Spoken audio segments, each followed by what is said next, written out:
National Cabinet agreeing on a path out of the pandemic. I know the country is very much keen for us to chart that way out of where we are.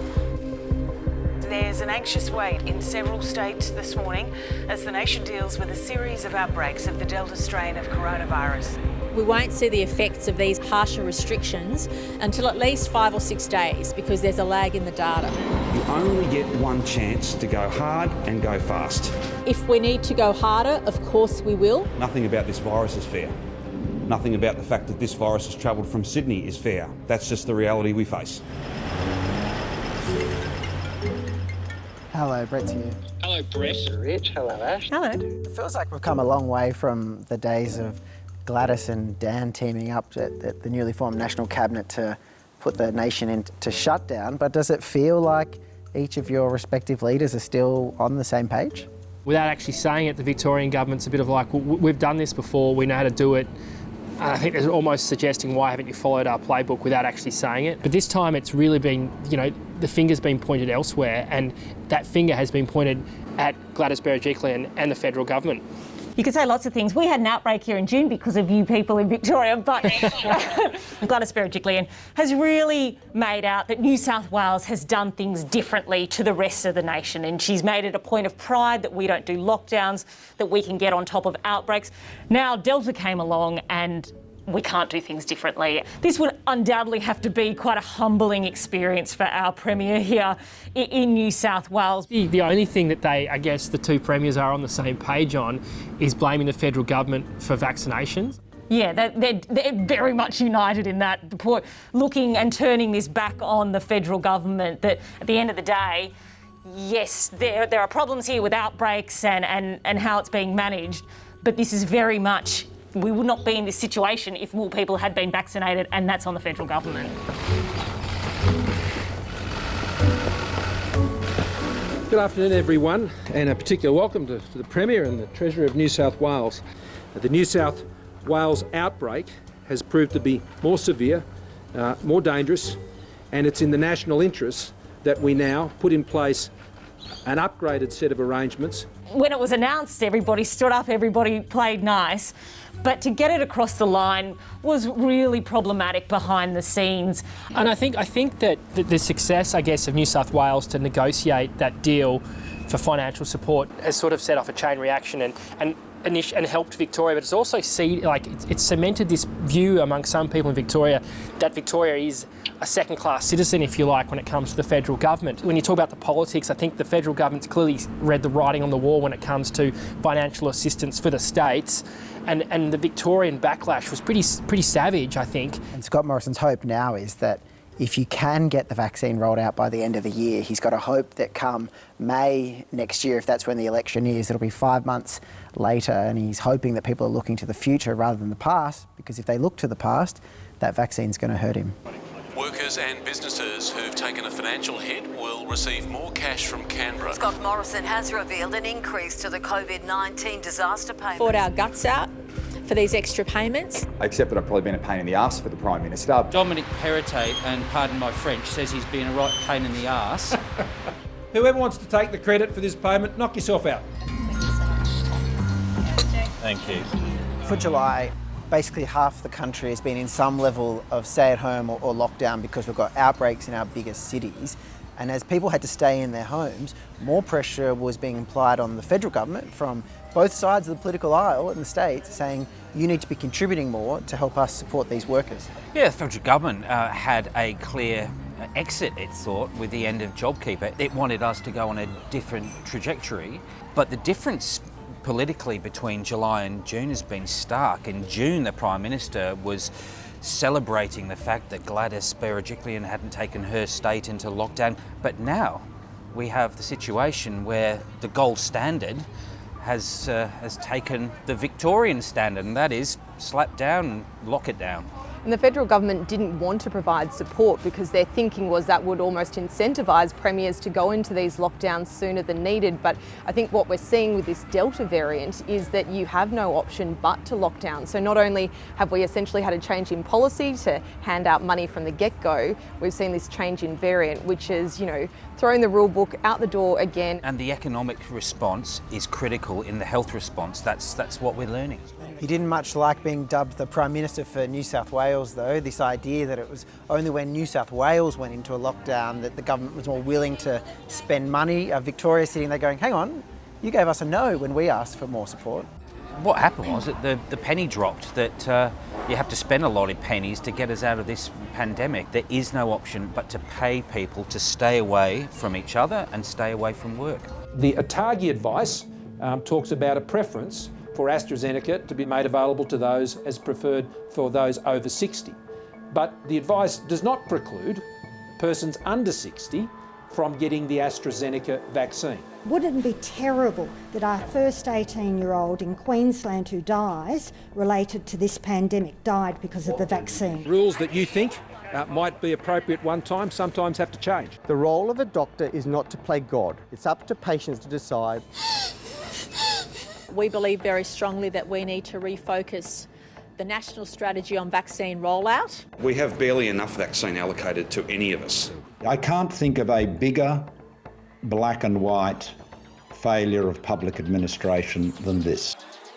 It's felt that almost by the day, the advice about which vaccine you should be getting and when you should be getting it has been changing. It's been utterly confusing. You've even got GPs still that aren't giving the AstraZeneca vaccine to people under 40, despite that advice from ATAGI now strongly encouraging younger people to go and get the AstraZeneca jab. So if you're confused, I can understand why. I think we've had two problems with the vaccine rollout. First of all, we have had that changing advice from the technical advisory group, ATAGI, as you say, which hasn't helped. And then the government has cocked it up in terms of communicating the various changes. It's caused that great hesitancy, should I or should I not? And one of the big lessons out of this is that the most precious commodity is consumer confidence in vaccination. Well, we're all calling out these malicious cyber activities. China is believed to be responsible. The government has determined that China's Ministry of State Security exploited vulnerabilities in the Microsoft Exchange software.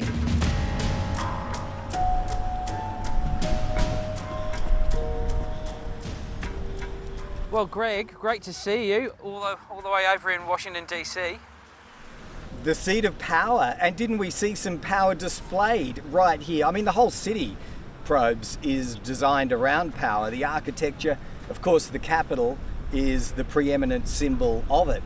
And make no mistake, what we saw this week was the US leading and exercising that power in the cybersphere. Yeah, Greg, we've never seen anything like it. What on earth is going on here where we have such a cabal, an alliance?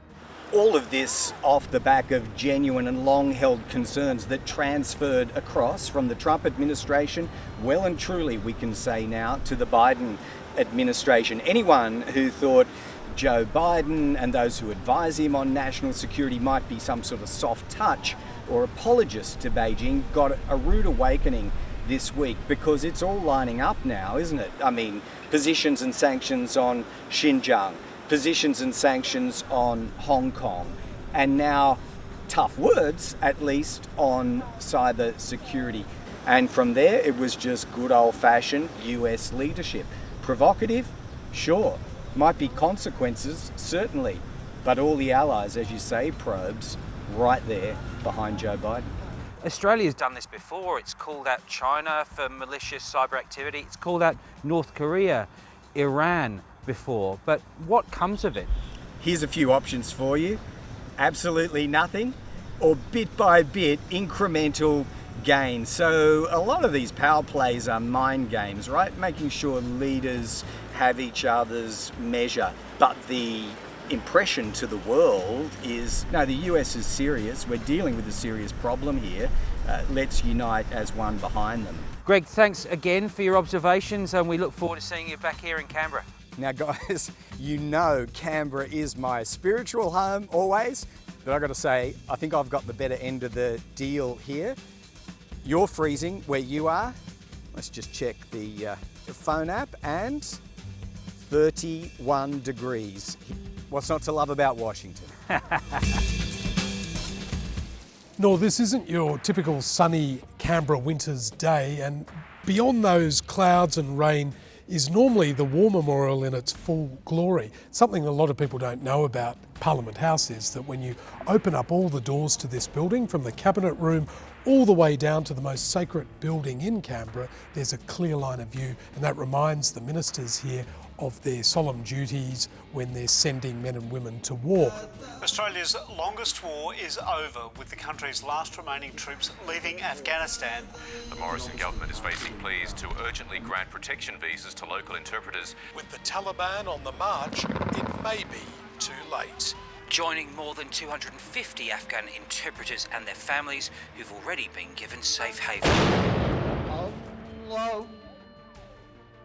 Last month, we withdrew from our longest ever war, and barely a word was said in Parliament. In fact, no one knew about it while Parliament was sitting. I think it was really telling that there was no formal announcement from the government about our withdrawal. In fact, we only heard about it several weeks after the fact when Peter Dutton confirmed it on pay TV. So I think that speaks volumes as to what we actually achieved there. There's certainly a lot of bittersweet feelings inside the defence community. They're happy that the longest war is now officially over. We're no longer in Afghanistan, but 41 Australians died in that conflict. There are still huge questions being asked about the conduct of some Australian special forces and the alleged war crimes that occurred in Afghanistan, and the big question about what we're doing with the remaining interpreters and Afghan staff that are left behind trying to flee a resurgent Taliban. Yeah, Mr Dutton was asked about whether or not we'd achieved success in this 20-year-long presence in Afghanistan, and he said, well, we've managed to avoid another 9/11 style attack in the developed world, but I think that fails to acknowledge that, you know, the Taliban is encroaching across the country.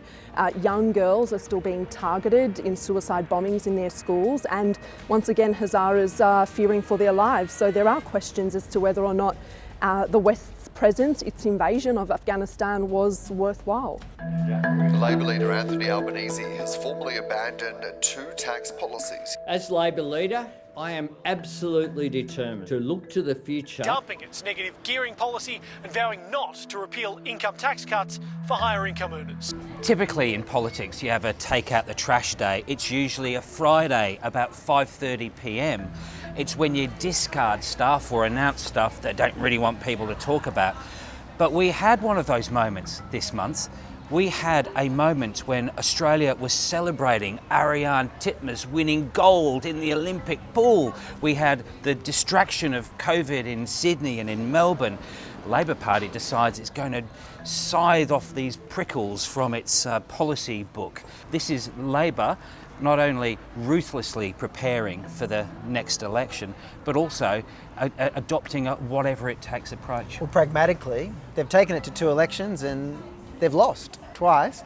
Is it that you just have to get on board and say, we're taking what the coalition's got because we are not having a fight over negative gearing and tax cuts? Labor is really keen to focus on the pandemic, the vaccine rollout, the fact it hasn't gone well, and how you move forward from COVID-19. And what's so fascinating about this one is it's not that they still don't believe in the policies, it's just they believe that it's not the way to win the next election. Anthony Albanese has spent this non-sitting period of the Parliament travelling across the country, campaigning everywhere. Scott Morrison is coming up to 2 months isolated from the public. Will we recognise it? Well, probably not. He's had a sense of the public mood of late in a round of FM radio interviews where he was forced to say that SORRY word. He didn't seem to want to say it, but eventually he apologised, which is a rare sight to see. I'm certainly sorry that we haven't been able to achieve the marks that we had hoped for at the beginning of this year. Of course I am. Well, he spat it out in some form. It wasn't the warmest of sorries that I've heard, but again, it was a realisation, a bit like Labor's on tax cuts and various other policies, that he had to move on. Does he truly mean it? Not really. That's politics though, it's all optics, isn't it? All optics.